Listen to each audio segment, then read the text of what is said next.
Open OBS on your PC. Click the Settings button at the bottom right. Go to the Output tab.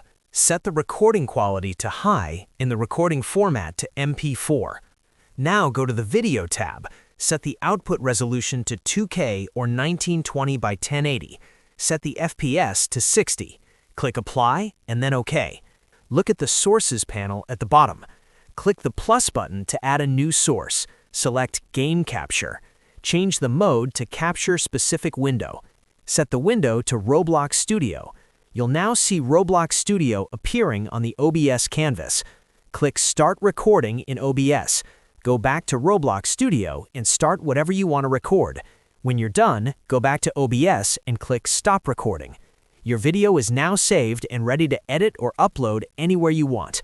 If this helped, drop a like and subscribe. Also press the bell icon for more tech tips.